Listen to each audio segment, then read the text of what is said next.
I've walked through centuries of tragedy, fires that swallowed cities, machines that turned on their makers, whispers that vanished into static. Different years, same endings. The stories you're about to hear weren't meant to be remembered, but I archived them anyway. Welcome to the Archivist Files.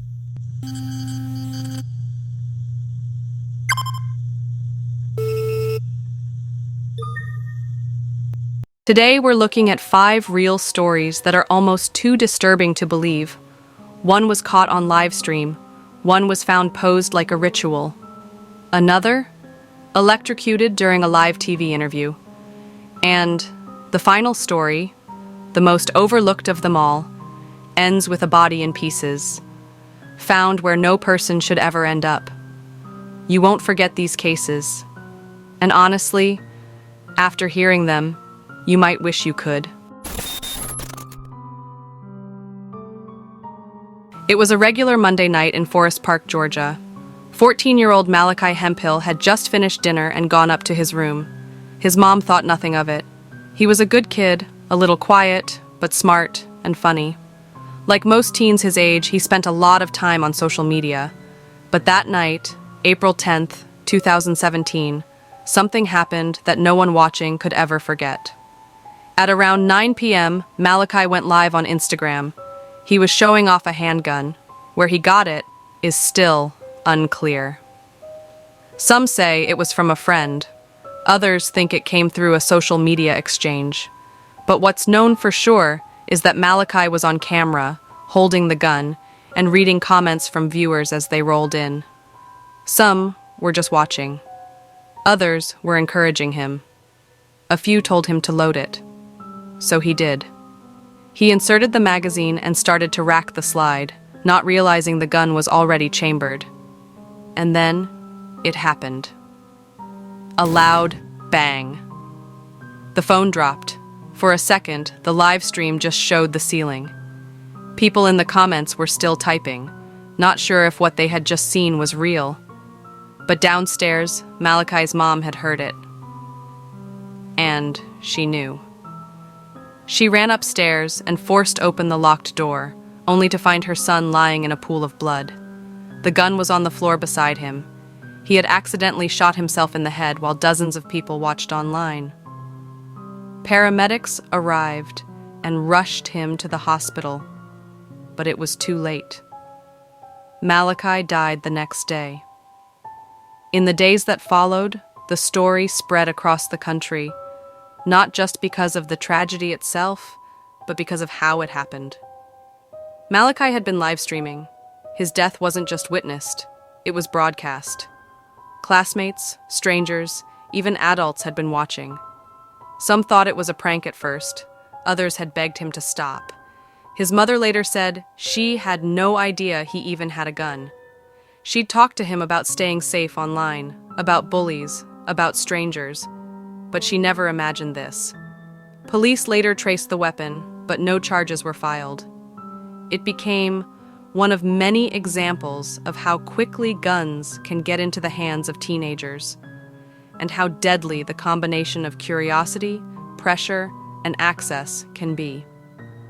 Malachi was just 14. He wasn't trying to die. He didn't want attention. He wasn't live for likes. He was just a kid, playing with something he didn't understand, in front of an audience that didn't know when to look away.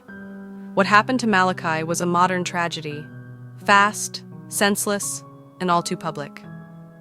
But the next story is something far older and far stranger.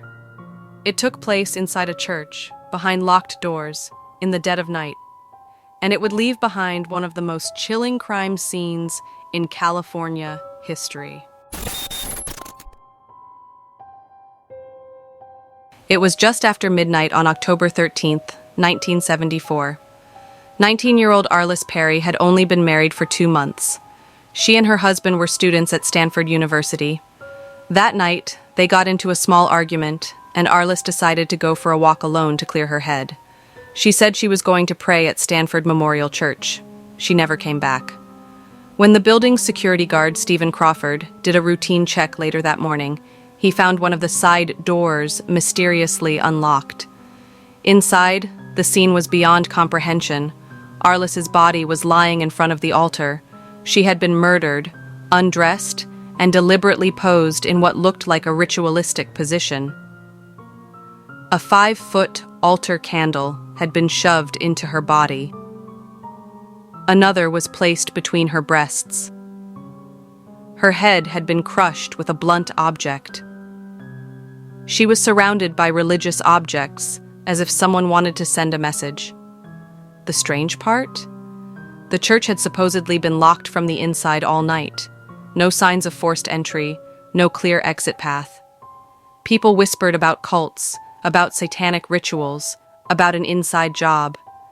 Years passed, no arrests, no suspects.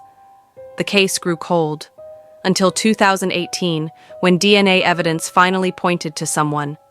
Stephen Crawford, the same security guard who had found the body. But before police could arrest him, he shot himself in the head at his home. To this day, the motive is unclear. No confession, no closure, just one of the most disturbing unsolved cases in campus history. A locked church, a horrific murder, and a killer who took his secrets to the grave. The horror inside that church was disturbing not just for how Arlis died, but for how her body was left, staged, as if it was meant to send a message. The next story takes us to a very different kind of battlefield, one that was supposed to be controlled, documented, and safe. But when things go wrong in a war zone, sometimes the camera doesn't just capture the danger, it becomes part of it. It was July 2nd, 2013.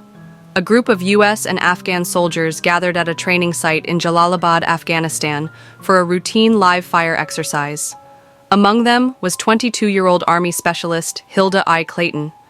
She was assigned as a combat photographer with the 55th Signal Company. Her job? To document training operations, military readiness, and moments that most people never get to see or don't want to. That morning, she stood just a few feet away from a mortar tube, camera in hand, prepared to photograph a joint training session between US and Afghan forces.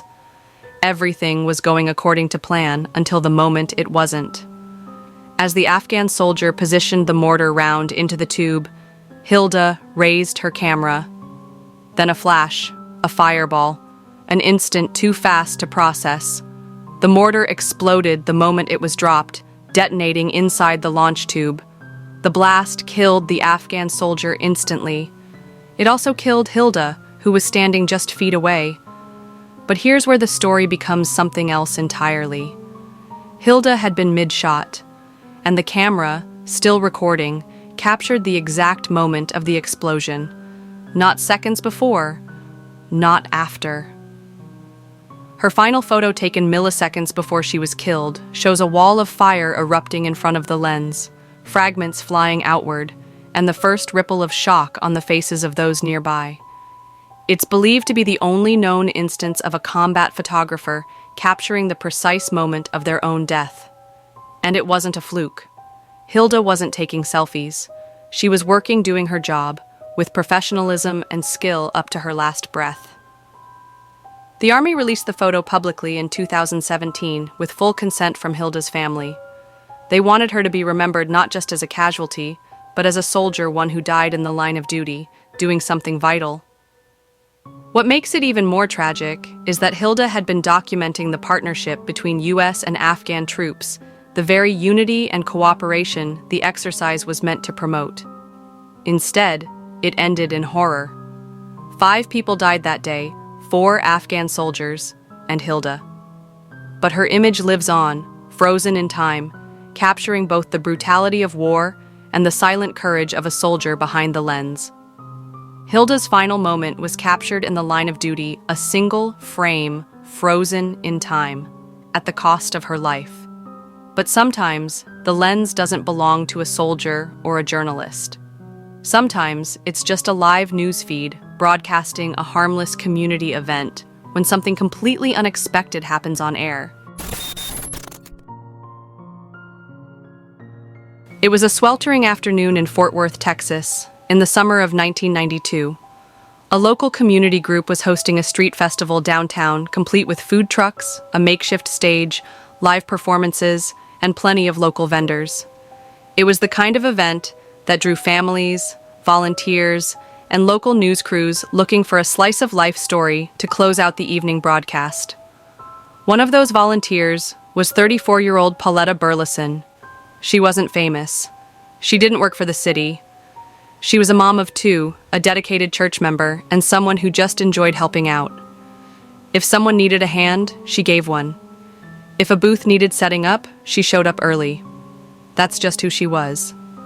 That afternoon, she was helping coordinate activity around the main stage, making sure musicians had their mics, folding programs, guiding foot traffic. Somewhere during the chaos, she caught the attention of a news reporter from a local affiliate. They wanted a quick interview, just a few questions on camera about the event and why it mattered to the community. Petta agreed. It was supposed to be harmless.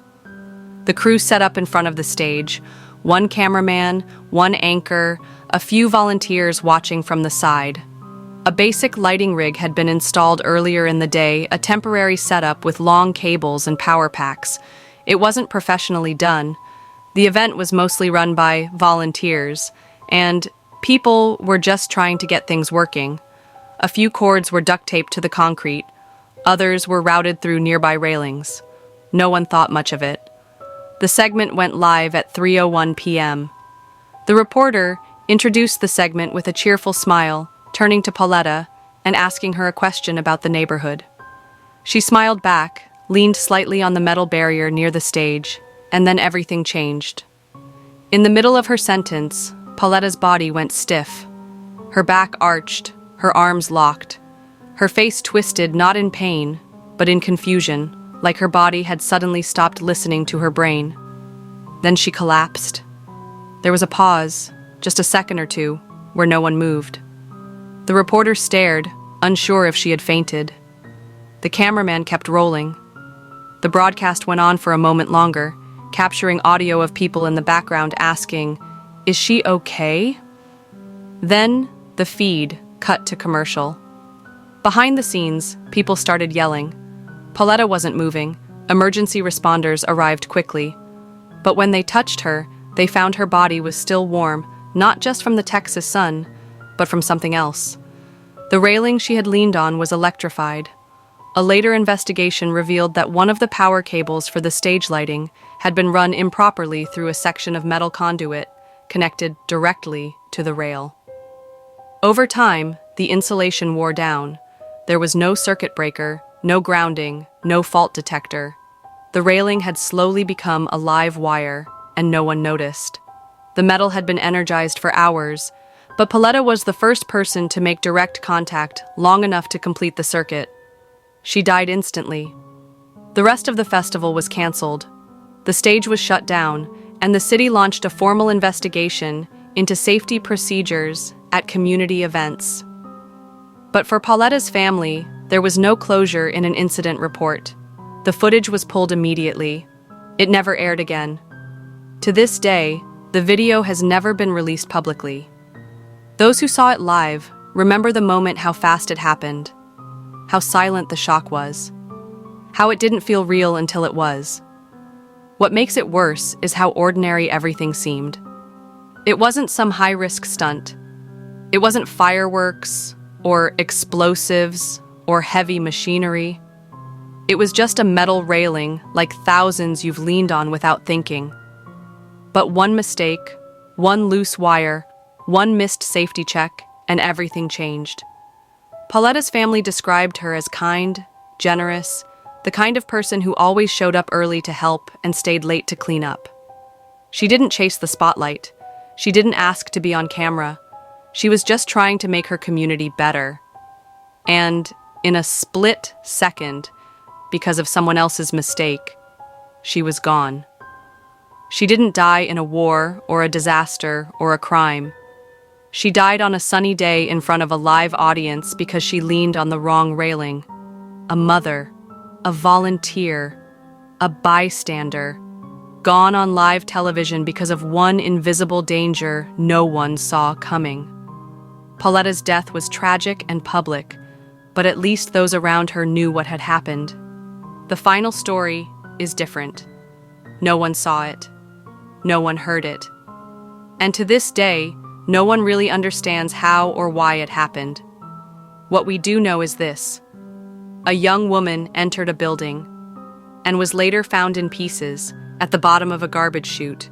And somehow, that's not the strangest part.